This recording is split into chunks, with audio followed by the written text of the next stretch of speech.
So, nag-harvest ta gamay para lang lutuon nato karon sa pamahaw paniod to. Bago pa man ko ni mata. Mutrabaho ko niya. So, before ko mutrabaho, kinahanglan gud ta nga magkaon, no? So, nag-harvest ko gamay. So, mo ni siya. There. So, naakoy gamay nga cucumber. Kauno na nako karon. Di po na ako mahurot. Then, nagkuha ta gamay nga sitaw. Dayon, di arang atong presko nga alugbati.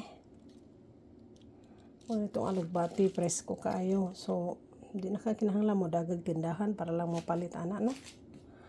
Unya, ni atay kamunggay. Perte ang kamunggay, mahal ba ya kaayo? Pero diri sa Amerika, kakaon lang gihapon tag kamunggay. Basta magkugi lang. Okay. Kanang summer, daghan gid tag mga kaon-kaon. Og nagkuha kog pipila ka dahon nga sibuyas. Daghan kay kog sibuyas dito. Pero dahon lang akong gikuha. Oy akong isagol. Magtuwa ko. So kani kilawon nako. Kani magtuwa ko.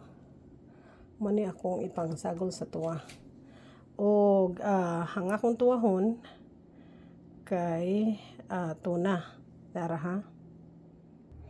Okay, mao ni siya ang tuna nga akong tuwahon. Anang ka lami kaayo. Frozen siya pero presko nga pagka-frozen. Presko gid siya kaayo as in tamis-tamis gid siya. Mao na siya. So, pamahaw na pagtaan ni mahaw kuan man ni ako, pamahaw paniud to. Pamahaw paniud to na ni automatic. Kay matrabaho na dayon ko. So, lami kayo. Og salamat sa inyong pagtan-aw. Until my next video again, thank you so much. Bye.